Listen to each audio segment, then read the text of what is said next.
مخاطب ہوتے ہیں استاد محترم حضرت مولانا مفتی خلیل الرحمان صاحب حقانی، شیخ القرآن والحدیث، جامعہ عثمانیہ لاہور۔ اعوذ باللہ من الشیطان الرجیم، بسم اللہ الرحمن الرحیم۔ وقل لهم في انفسهم قولا بلیغا، وقال اللہ تبارک وتعالى بسم اللہ الرحمن الرحیم، لو انزلنا هذا القرآن على جبل لرأيته خاشعا متصدعا من خشية الله وتلك الأمثال نضربها للناس لعلهم يتفكرون۔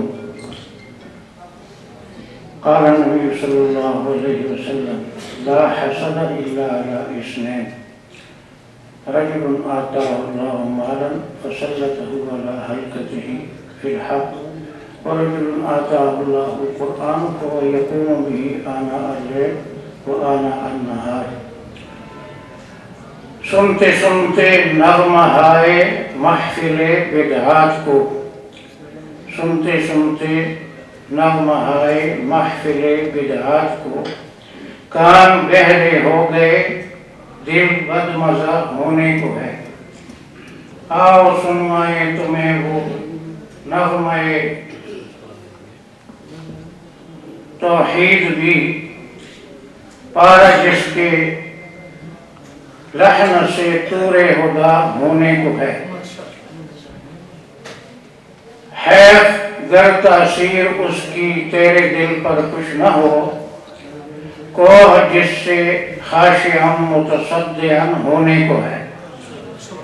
لو انزلنا على جبل لرأيته خاشعا متصدعا من خشية الله، اگر اللہ تعالیٰ پہاڑ کو شعور اور عقل دے کر اس پر قرآن نازل کر، اور یہ قرآن کریم جو ہے قول بلیغ ہے۔ قل لهم في انفسهم قولا بلیغا، ان کے دلوں میں اثر کرنے والا کلام ان کو سنائیں۔ یہ محفل وعظ کی نہیں ہے، قرات کی ہے۔ تو اس حوالے سے میں نے تھوڑا سا اشارہ کیا کہ ابھی آپ کے سامنے جو تلاوتیں ہونے والی ہیں، یہ جو ہو چکی، میں نے تو مولانا قاری حبیب الرحمان صاحب دامت برکاتہم کی تلاوت سنی، اس سے پہلے نہیں سنی، اور بعد میں ہونے والی ہیں۔ تو ان تلاوتوں سے انشاءاللہ ہمارے دلوں پر اثر ہوگا۔ مقصد محفل کا یہ ہونا چاہیے کہ قرآن کریم کی طرف لوگ رجوع کریں، لوگ اپنے بچوں کو قرآن کا حافظ بنائیں، قاری بنائیں، انہیں قراء حضرات کے چلو ایسا نہ صحیح، ان کے قریب قریب صحیح قرآن پڑھنے والے بن جائیں۔ اشاعت قرآن مقصد ہونا چاہیے، اور انشاءاللہ ہے بھی۔ قرآن کریم کے بہت سے حقوق میں سے یہ بھی ہے کہ اس کو صحیح پڑھا جائے۔ وَرَتِّلِ الْقُرْآنَ تَرْتِيلًا، قرآن کریم کو عمدگی کے ساتھ ٹھہر ٹھہر کر پڑھنا، سوچ سوچ کر پڑھنا چاہیے۔ میں تمام حضرات سے مختصر گزارش یہ کرتا ہوں کہ ہر قاری صاحب کی سانس لینے پر صرف سبحان اللہ نہ کہیں، ماشاء اللہ بھی کہیں بے شک، تاکہ ان کو نظر نہ لگے، نظر بد نہ لگے۔ ماشاء اللہ لا قوت الا باللہ قرآن کا لفظ ہے۔ لولا اذ دخلت جنتک قلت ما شاء اللہ لا قوت الا باللہ، کوئی چیز پسند آ جائے تو اس پر یہ پڑھو، اس کو نظر نہیں لگے گی انشاءاللہ۔ تو ایک تو ماشاءاللہ کہہ دیں، پورا کہہ دیں ماشاء اللہ لا قوت الا باللہ، یہ پورا لفظ قرآن کا پڑھ لیں۔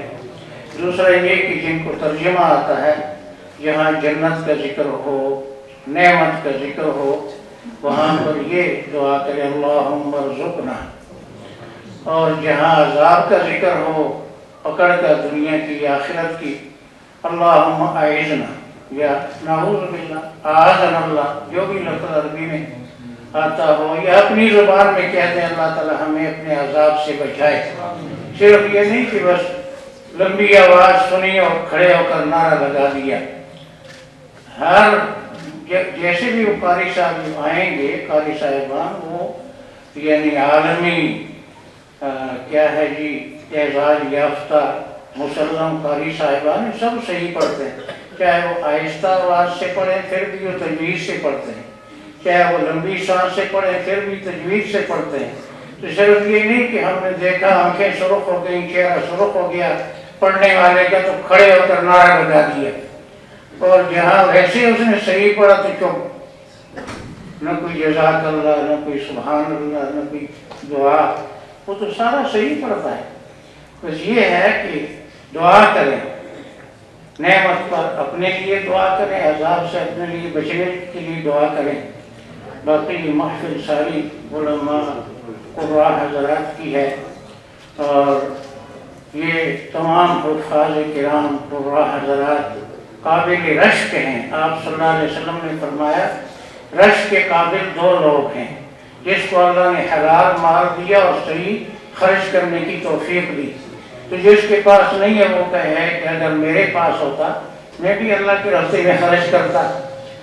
اور جس کو قرآن اللہ نے دیے، بخاری شریف کی حدیث ہے، اور وہ دن رات قرآن نماز میں پڑھتا ہے، قرآن پر عمل کرتا ہے، تو اس پر رشک کرنا چاہیے کہ اللہ تعالی ہمیں بھی قرآن پہ ایسا خادم بنائے۔